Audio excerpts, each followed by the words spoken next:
여러분 이런 말을 들어보셨나요? 꿈을 심는다라는 말 들어보셨습니까? 꿈을 심는다. 네. 이 말은 자녀들이 있는 부모라면 한 번쯤은 들어봤거나 어딘가에 적혀 있는 것을 한 번쯤은 보았을 법한 글귀입니다. 이 말은 또 자라나는 아이들에게 꿈을 심어주는 것이 교사에 마땅한 역할이다, 부모에 마땅한 역할이다라는 역할론에까지 영향을 미친다라는 것이죠. 이처럼 꿈을 심어주는 것은 참 중요합니다. 왜 그렇겠습니까? 그건 바로 꿈이 있는 인생과 없는 인생에는 엄청난 차이가 있기 때문일 것입니다. 꿈은 언제나 우리의 인생을 이끌어갑니다. 소위 성공했다 하는 그런 사람들의 스토리를 들어보면 그들의 성공 비결은 부모에게 물려받은 재산이나 인맥, 학벌 같은 것들이 아니었습니다. 모두 다 에이 뭐 말도 안 되는 그런 소리야 라고 핀잔을 듣는 그런 꿈, 비현실적으로 치부되어 버리는 그런 꿈, 거기서부터 시작되었다라는 것입니다. 한 20대 청년이 있었습니다. 그는 막노동을 하며 생계를 이어갔었는데요. 이 청년이 어느 날 막노동을 그만두고 자전거 가게를 열었습니다.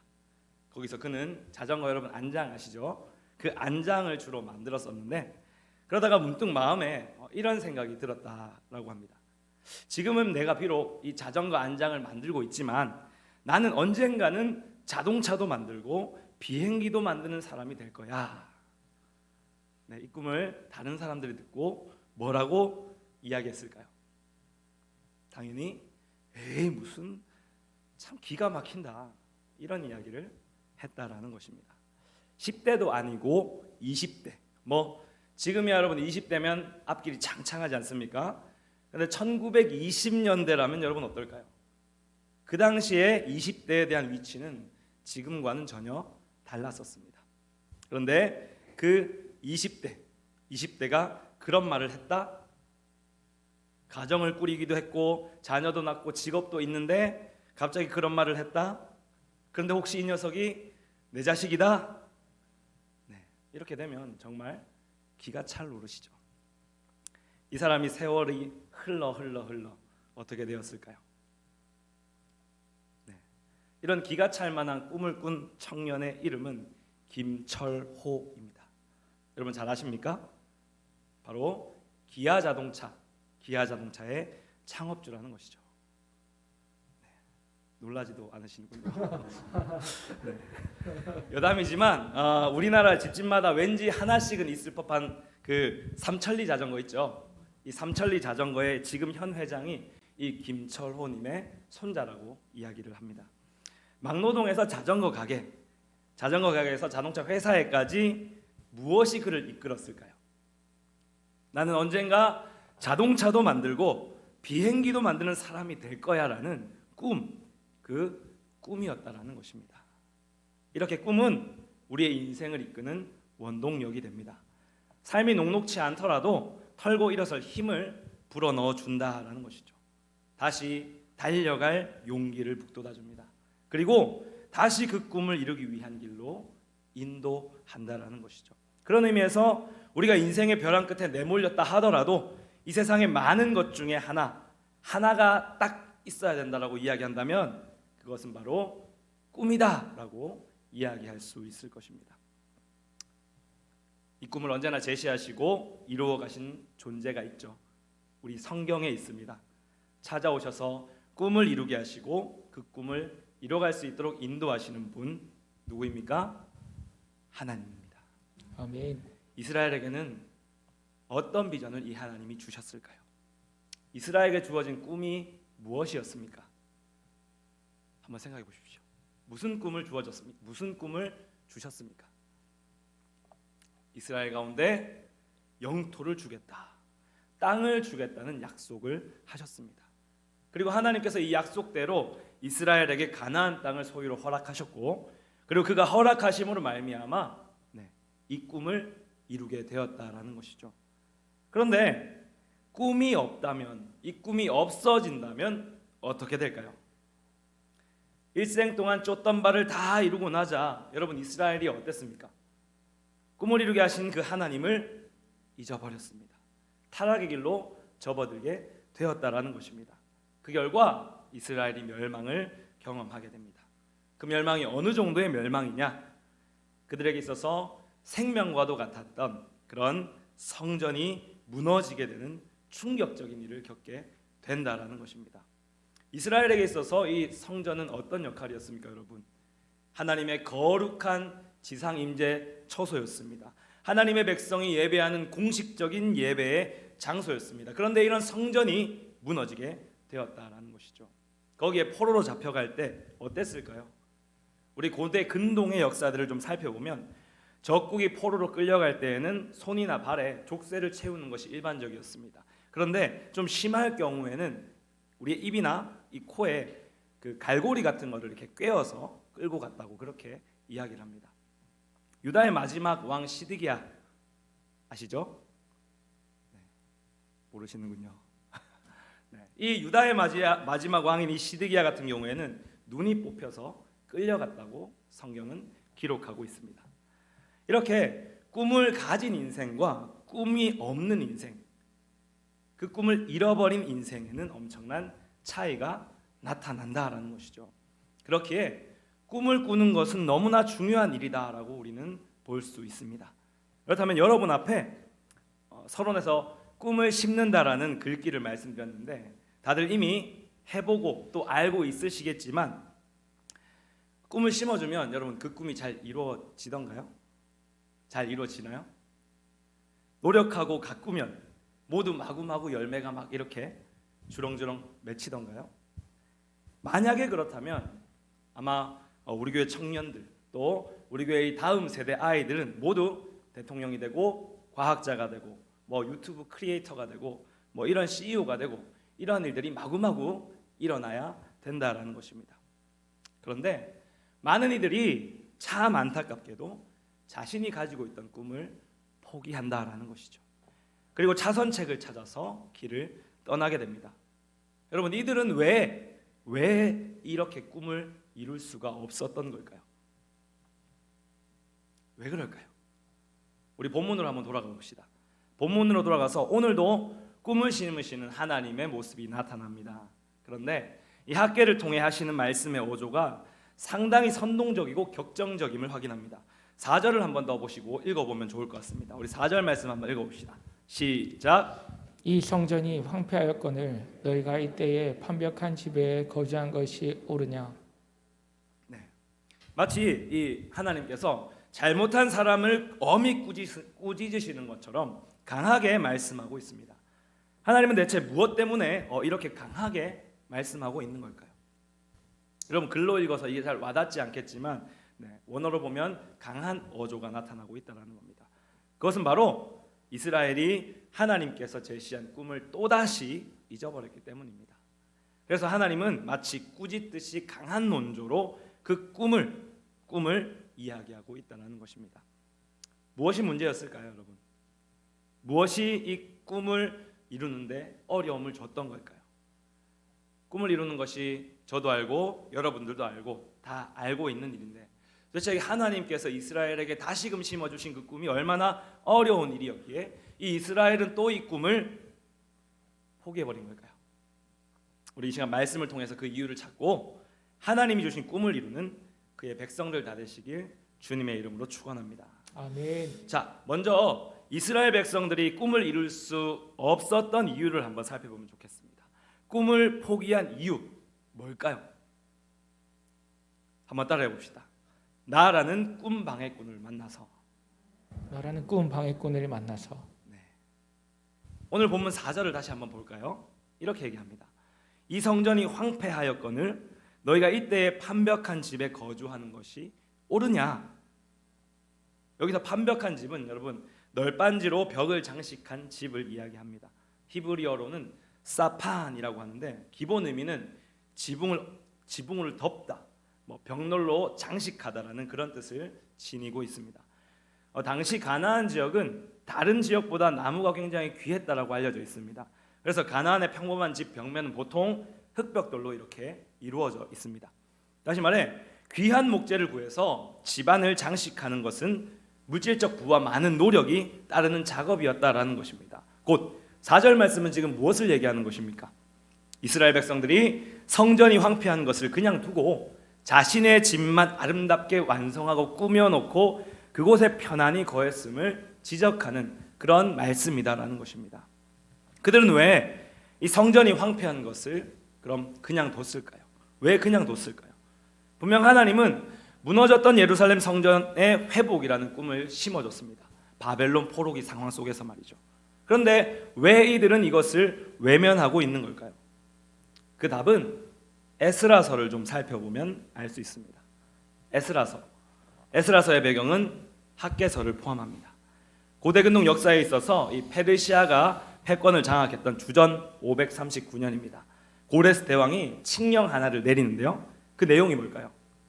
바로 유다 예루살렘에 성전을 건축하라라는 이 명령과 함께 바벨론에 의해서 포로로 잡혀온 자들이 자기 고향으로 돌아가도 좋다라는 그러한 칙령을 내렸다라는 것입니다. 하나님께서 고레스의 마음을 감동시키셨죠. 그래서 고레스는 바벨론 왕 느부갓네살이 예루살렘에서 전리품으로 이렇게 챙겨온 성전의 그릇까지 꺼내서 이스라엘을 귀환시킨다라는 것입니다. 그래서 에스라 1장을 보면 1차 귀환 당시 총독 세스바살이 성전 그릇들을 가지고 예루살렘으로 돌아오게 되었음을 보여주고 있습니다. 그리고 그들의 귀환 후 예루살렘의 두 번째 성전의 기초가 놓아지게 되죠. 그런데 우리가 에스라를 이렇게 읽어 나가다 보면 에스라 4장에서 갑자기 분위기가 바뀌는 것을 확인할 수가 있습니다. 에스라 4장 4절인데요. 우리 한번 읽어볼까요? 시작. 이로부터 그 땅 백성이 유다 백성의 손을 약하게 하여 그 건축을 방해하되. 네, 이스라엘 주변에 이 적대적인 사람들이 건축을 방해하기 시작합니다. 어떤 방법으로 방해하느냐? 고레스의 시대부터 다리오가 즉위할 때까지 계속해서 관리들에게 뇌물을 먹이는 것이죠. 그러면서 아하수에로 왕이 즉위할 때쯤에 혼란의 틈을 타서 고발한 것입니다. 그 고발 내용은 에스라 4장 13절에 나옵니다. 또 한 번 더 읽어보겠습니다. 시작. 이제 왕은 아시옵소서. 만일 이 성읍을 건축하고 그 성곽을 완공하면 저 무리가 다시는 조공과 관세와 통행세를 바치지 아니하리니 결국 왕들에게 손해가 되리이다. 네, 대적들이 지금 뭘 하고 있습니까? 허위 진술을 하고 있다라는 것이죠. 아직 일어나지 않은 일을 가지고 과거의 일을 들먹이면서 미리 그럴 것이다라고 그렇게 판단하고 고발했다라는 것입니다. 이에 페르시아라는 이 국가의 어마어마한 권력이죠. 당시 어마어마한 그 권력을 이용해서 성전 건축은 중단되고 맙니다. 23절에 이렇게 얘기하죠. 권력으로 억제하여 성전 공사가 바사왕 다리오 제2년까지 중단되느니라. 성전 건축의 중단은 정치적인 문제도 있었습니다만 환경적인 요인도 함께 작용했었습니다. 당시에는 가뭄이 들었어요. 가뭄이 들어서 이 농산물의 수확이 현저히 줄어들었습니다. 그로 인해서 경제 침체가 일어났고 이스라엘로 하여금 자신들의 힘으로는 도저히 성전을 지을 수 없겠다라고 생각하게 만들었습니다. 그 결과 약 18년 동안이나 이 성전 건축이 중단되어 버렸다라는 것이죠. 그런데 성도 여러분, 이것이 외부적인 이런 문제 때문만이었을까요? 하나님께서 이것을 외부적인 문제로만 취급하지는 않습니다. 학개서로 한번 다시 돌아와서 1장 2절 말씀을 한번 보시겠습니까? 제가 읽어드리겠습니다. 이 백성이 말하기를 여호와의 전을 건축할 시기가 이르지 아니하였다 하느니라. 네. 하나님께서 지금 말씀하시기를 이 백성이 아직 여호와 전을 건축할 시기가 이르지 않았다라고 그렇게 얘기한다고 말씀하고 있죠. 조금 의아합니다. 그렇지 않습니까, 여러분? 하나님은 분명 약속을 성취하시면서 그들을 예루살렘으로 귀환시키셨습니다. 성전 건축이 가능하도록 칙령까지 내려서 그렇게 하셨다라는 것이죠. 심지어 성전에 있는 그 빼앗았던 성전 그릇들 그것까지 다 싸서 예루살렘으로 보냈다라는 것입니다. 그런데도 방해에 부딪힌 그들은 스스로 판단하기를 아직 때가 이르지 않았다라고 말하고 있다라는 것이죠. 자신들에게 불이익이 찾아오니까 그만 너무 쉽게 꼬리를 내려버렸다라는 것입니다. 저는 이것을 보면서 약간은 이 이스라엘의 대처가 이해가 되지 않았습니다. 한 번쯤은 이 국가의 권력 이런 것에 좀 맞서서 상소문이라도 이 선왕인 고레스가 그 칙령에 따라 우리가 이 일을 하는 것이다라고 그렇게 변론할 수도 있었을 텐데 왜 이들은 하지 않았을까? 아마 상소문을 올렸으면 이 18년이란 기간 너무 아깝죠. 이 오랫동안 건축이 미뤄지지는 않았을 것 같습니다. 에스라 5장을 한번 보시겠습니까? 네.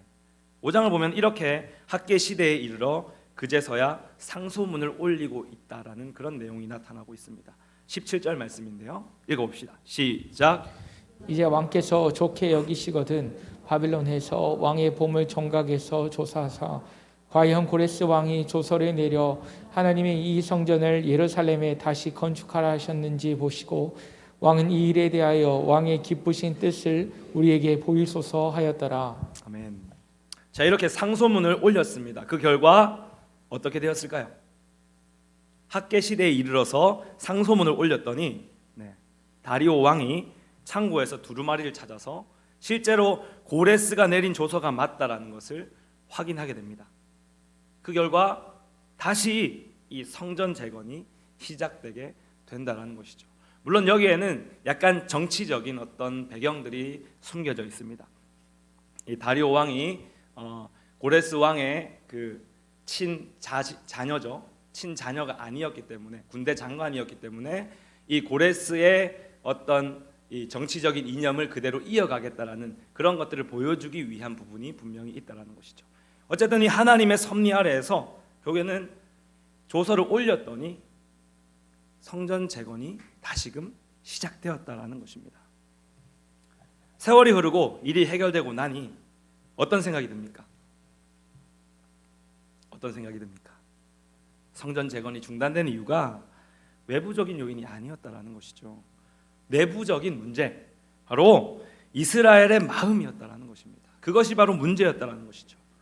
나라는 방해꾼, 그 방해꾼이 꿈을 포기하게 만들어 버렸다라는 것입니다. 여러분, 이 모습이 어떻습니까? 왠지 낯설지는 않습니다. 낯선 이스라엘에게서 나의 향기가 나는 그런 느낌이 좀 난다라는 것이죠. 2020년 2월 코로나가 발발했습니다. 우리 교회는 잠시 교회 시설을 폐쇄하기로 결정을 했고 예배는 중단될 수 없게 온라인 예배로 전환을 했습니다. 그때 우리는 무엇을 꿈꿨습니까, 여러분? 우리는 모두 온라인 예배 상황 속에서 대면 예배 회복을 꿈꿨다라는 것입니다. 모두 속히 대면 예배가 회복되길 바라면서 온라인의 불편함 속에서도 그때를 기다리며 기도하고 그렇게 하루하루를 보내고 살아갔다라는 것이죠. 그런데 시간이 점점 흐르면서 교회가 코로나 감염의 온상인 것처럼 오해를 겪었습니다. 많은 뉴스와 기사들이 이 사실들을 다뤘고 또 결국에는 국가의 개입이 시작되었습니다. 그 와중에 교회가 예배 회복을 하려고 하면 여기저기서 비난이 막 날아옵니다. 이 비난 속에서 교인들은 결국 자신의 집을 꾸미기 시작하죠. 뭐하러 대면 예배 나가서 저런 비난을 그냥 듣고 있냐? 그냥 온라인 예배 드리면 편하지 않냐? 온라인 예배면 충분하다. 그렇게 예배도 챙기고 편의도 좀 챙기는 그런 일을 시작했다라는 것입니다. 그 결과 어떻게 됐을까요? 정부가 이제 예배 드리십시오, 드려도 됩니다라고 했을 때 그들은 돌아오지 않았습니다. 그들의 신앙이 무너져 버렸다라는 것이죠. 그럼에도 발걸음을 돌리지 않았습니다. 이젠 신앙을 잃어버렸으니 그저 자신의 편의만을 챙기고 있다라는 것이죠.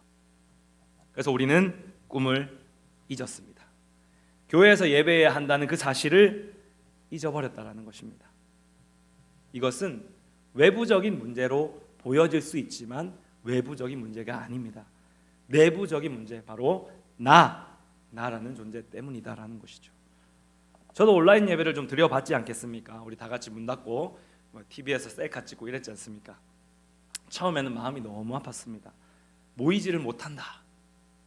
참 너무 가슴 아팠던 것 같습니다. 이런 아픔이 사실 예배를 굉장히 뜨겁게 만들었고 예배에 대한 감격이 저를 둘러싼 때도 있었습니다. 그런데 이것이 얼마 지나지 않더라고요. 감격이 사라지고 정해진 예배 시간 동안 영상을 켜놓고 나는 예배 드렸다 그렇게 착각을 하고 있더라는 것입니다. 그래서 저는 온라인 예배를 뜨겁게 드린다, 정말 특별한 상황을 제외하고는 좀 힘들다고 생각하는 사람입니다. 그렇다면 이런 우리가 나아가야 할 길은 무엇일까요? 하나님은 이런 상황에서 어떤 해결책을 말씀으로 제시하고 계신 걸까요? 우리 한 번 더 따라해 보겠습니다. 나를 넘어서라. 나를 넘어서라. 오늘 본문 5절과 7절은 모두 같은 말을 하고 있습니다. 7절 말씀인데요. 한번 읽어볼게요. 시작. 만군의 여호와가 말하노니 너희는 자기의 행위를 살필지니라. 아멘. 여기서 자신의 행위를 살필지니라라는 이 말은 원어로 좀 직역해보면 너희들의 마음을 너희의 길 위에 올려놓아라라는 그런 말입니다. 너희가 걸어온 길, 그 길을 신중하게 되돌아보아라라는 그런 말씀이 자기의 행위를 살필지니라라는 그런 말씀이라는 것입니다. 하나님은 지금 과거의 모습을 돌아보며 자신들이 했던 그 행동을 바라보게 만들고 있다라는 것이죠. 그렇게 그들의 의중을 헤아리면서 지적하고 있다라는 겁니다. 그러면서 지금까지 이스라엘 백성들을 괴롭혔던 일들이 무엇 때문에 일어난 것인지 하나님은 분명하게 알려주고 있습니다. 함께 6절, 9절, 11절인데요. 우리 먼저 6절부터 한번 읽어보겠습니다. 시작. 너희가 많이 뿌릴지라도 수확이 적으며 먹을지라도 배부르지 못하며 마실지라도 흡족하지 못하며 입어도 따뜻하지 못하며 일꾼이 싹쓸 받아도 그것을 구멍 뚫어진 전대에 넣음이 되느니라. 앞서 제가 말씀드렸지만 이스라엘 백성들은 귀환 이후에 경제적인 어려움을 겪었습니다. 많이 뿌려도 수확물이 적었고 언제나 부족함에 시달렸다라는 것이죠. 그리고 이것을 성전 재건을 방해하는 외적 요인이다, 그렇게 이스라엘 백성들은 판단했었습니다. 이어서 우리 9절인데요. 한번 읽어볼게요. 시작. 너희가 많은 것을 팔았으나 도리어 적었고 너희가 그것을 집으로 가져갔으나 내가 불어버렸느니라. 또 11절입니다. 시작. 내가 이 땅과 산과 곡물과 새 포도주와 기름과 땅의 모든 소산과 사람과 가축과 손으로 수고하는 모든 일에 한재를 들게 하였느니라. 아멘. 하나님이 지금 무엇을 말씀하고 있습니까? 하나님은 분명히 이 모든 것들이 내가 한 것이다 라고 그렇게 말씀하고 있습니다. 하나님 왜 그러셨습니까? 9절 하반절에서 보면 답이 나와 있죠. 내 집은 황폐하였으되 너희는 각각 자기의 집을 짓기 위하여 빨랐음이라. 그리고는 정말 중요한 말씀을 하십니다. 8절 말씀, 모든 신학자들이 가장 중요하다고 하는 그 말씀 8절인데요. 한번 읽어봅시다. 시작. 너희는 산에 올라가서 나무를 가져다가 성전을 건축하라. 그리하면 내가 그것으로 말미암아 기뻐하고 또 영광을 얻으리라. 여호와가 말했느니라. 산에 올라 나무를 가져다가 성전을 건축하라. 이것은 앞에 자신의 집을 아름답게 꾸몄던 것과 대조되는 그런 모습이지 않습니까? 곧 자신의 안위를 위한 이 노력을 벗어나고 이제는 하나님을 위한 일에 좀 힘을 써라라는 그런 얘기를 말씀을 하고 있다라는 겁니다. 성전 재건의 꿈을 향해서 다시 달려가라라고, 나라는 그 방해꾼을 좀 넘어서서 그 꿈을 향해 전진해가라고 그렇게 말씀하고 있다라는 것이죠. 그러면 여러분, 우리는 어떻게 해야겠습니까? 우리에게 좀 적용을 해본다면 어떻게 해야 되겠습니까? 잃어버린 2년, 3년, 이것을 회복하기 위해 우리는 무엇을 해야 되겠습니까? 나를 우선하기보다 먼저 그의 나라와 그의 의를 구해야 될 줄로 믿습니다. 아멘. 무너진 신앙의 자리를 좀 박차고 나와서 회복으로 달려갈 수 있어야 된다는 것입니다. 하나님 나라를 위해, 주의 교회를 위해, 회복을 위해 나라는 그 방해꾼을 넘어설 수 있길 축복합니다. 아멘. 마지막으로 우리가 이것을 넘어섰을 때에 우리가 얻게 될 것은 무엇일까요? 한번 따라해 봅시다. 하나님의 영광을 볼 것이다. 하나님의 영광을 볼 것이다. 하나님의 인도하심으로 이스라엘은 다시 성전 재건이라는 꿈을 꿉니다. 그런데 그 꿈을 향해 달려가는 내내 내 안에 방해꾼이 계속해서 꿈틀대고 있음을 우리는 또 확인할 수가 있어요. 학개서 2장 3절인데요. 이렇게 얘기합니다. 너희 가운데 남아있는 자 중에서 이 성전의 이전 영광을 본 자가 누구냐? 이제 이것이 너희에게 어떻게 보이느냐? 이것이 너희 눈에 보잘것없지 아니하냐? 그렇게 지금 하나님은 말씀하고 있습니다. 성전 재건이 다시 시작된 후에 한 달이 채 못 돼서 장막절이라는 절기가 이루어졌습니다. 근데 이 장막절은 여름에 있는 이 추수를 축하하는 절기가 장막절입니다. 이 절기는 그리고 솔로몬이 성전을 봉헌했던 그런 절기이기도 하죠. 그런데 이 장막절을 지나는 이 시점에 그들의 소출은 여전히 적었고 이 절기로 말미암아 솔로몬의 성전 그 영광스러웠던 때가 떠올랐다라는 것이죠. 참 기쁜 날이지만 그들은 기뻐할 수 없었습니다. 사실 솔로몬 성전에 비해서 이 재건 중인 이 성전은 상대적으로 초라했기 때문입니다. 다시금 뭡니까? 꿈을 향해 나아가고 있는데 그 꿈을 향한 발걸음 가운데 걸림돌이 또한 되어버렸다는 것입니다. 이런 가운데 하나님은 무엇을 말씀하실까요? 우리 마지막으로 2장 9절 말씀을 큰 소리로 읽겠습니다. 시작. 이 성전의 낮은 영광이 이전 영광보다 크리라. 만군의 여호와의 말이니라. 내가 이것에 평강을 주리라. 만군의 여호와의 말이니라. 아멘. 아멘. 하나님은 종말론적인 이런 전망을 반영한 말씀으로 영광과 평화가 너희에게 있을 것이다 라고 그렇게 약속하고 있습니다. 지금은 비록 이 성전이 보잘것없지만 이 성전을 통해서 하나님의 평강, 영적, 정신적, 물질적 그런 복의 총체를 경험하게 하겠다라고 그렇게 약속하고 있다라는 것입니다. 여러분, 이 약속이 훗날 어떻게 이루어집니까? 우리가 잘 알고 있듯이 예수 그리스도께서 성전 되시고 이방인이 유대인과 하나 된 그 교회를 이루게 하는 일을 통해서 솔로몬의 이 성전의 영광을 능가하는 더 큰 영광이 우리 가운데 가득하게 되었다라는 것입니다. 예수 그리스도 안에는 영원한 평강이 있습니다. 아멘. 이 예수를 통해 더욱 큰 하나님의 영광을 바라보게 하신다라는 말씀입니다. 이렇듯 하나님은 현실적인 어려움 속에서 이렇게 위로하심으로 더 이상 꿈을 잃지 않고 달려갈 수 있게 이 이스라엘 백성들 가운데 용기를 계속해서 북돋아주고 있다는 것이죠. 이런 하나님으로 말미암아 주신 비전을 품고 달려갈 때 우리는 해낼 수 있습니다. 하나님의 평강을 충분히 누리게 되는 줄 믿습니다. 아멘. 끝으로 이 이야기를 들려드리고 좀 마무리하려고 합니다. 불우한 가정에서 태어난 한 소아마비 장애인이 있었습니다. 이 사람의 오른쪽 다리는 왼쪽 다리보다 3cm가 짧았습니다. 그리고 이 다리가 바깥쪽으로 이렇게 휘어져 있었죠. 생각만 해도 좀 이상하지 않습니까? 그런데 왼쪽 다리도 정상이 아니었습니다. 왼쪽 다리는 또 묘하게 안으로 이렇게 굽어 있었다라는 것입니다. 한마디로 보호 장비 없이는 걸을 수조차 없는 그런 상태에 놓여 있었다라는 것이죠. 그런데 이 사람이 정말 말도 안 되는 꿈을 가집니다. 의학적으로나 상식적으로 확률이 정말 0.1%도 안 될 만큼 정말 기상천외한 꿈. 여러분, 그 꿈이 뭐였을까요? 어떤 꿈을 가졌을까요? 그것은 바로 월드컵 국가대표 선수가 되는 것이었습니다. 매일매일 이 장애인은 불편한 몸을 이끌고 축구장으로 향했습니다. 그러면서 언제나 자신을 되뇌었던 거죠. 내가 0.1%의 꿈을 가졌는데 내가 그 0.1%를 쌓고 또 쌓으면 언젠가는 100%, 200%가 된다. 자, 그러니까 부정적인 생각은 좀 버리고 연습을 또 계속해서 하자. 그의 노력의 결과가 어떻게 됐을까요? 1962년 칠레 월드컵 당시 브라질 대 칠레의 준결승전이 있었습니다. 그때 여러분 축구 황제 펠레 하면 다들 아시죠? 네, 아마 모르시는 분은 없으실 건데 이 펠레가 부상을 당합니다.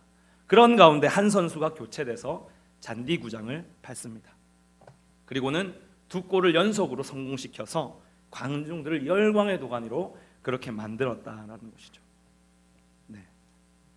소아마비에 걸린 이 달리는 모습마저 위태로웠다고 표현하는데, 그렇게 보이지만 결국에는 브라질을 월드컵 우승으로 이끌었습니다. 그는 바로 브라질의 축구 영웅 가린샤였습니다. 가린샤는 언제나 다른 사람들의 야유로 인해서 꿈에 대해 방해를 받았었습니다. 또 그런 방해 속에서 언제나 자신은 이 자신의 현실을 넘어서기 위해서 계속해서 싸워야만 했죠. 나라는 그 방해꾼을 이겨내기 위해서 계속해서 싸워야만 했다라는 것입니다. 그 결과 그는 브라질 축구 역사상 펠레의 유일한 라이벌로 꼽히는 사람이 되었습니다. 역대 최고의 드리블러로 꼽히는 영광을 누리게 되었다라는 것이죠. 여러분, 어떤 선택을 하시겠습니까? 하나님이 주실 그 영광을 위해 달려가시겠습니까? 나를 넘어서서 그 영광을 위해 달려가시길 주님의 이름으로 축원합니다. 아멘. 말씀을 마무리하겠습니다. 네, 이번 주부터 실내 마스크 착용 의무가 해지되었습니다. 코로나 상황의 끝에서 하나님은 우리에게 복음을 향한 열정으로 그의 나라의 부흥을 위해 달려가라, 오늘 이 학개서의 말씀을 통해 말씀하고 있습니다. 회복을 넘어서 부흥을 선포하고 있다라는 것입니다. 이를 위해 우리 마음의 방해꾼을 넘어섭시다. 그리고 하나님이 주실 그 영광과 평강을 누리는 삶으로 나아갑시다.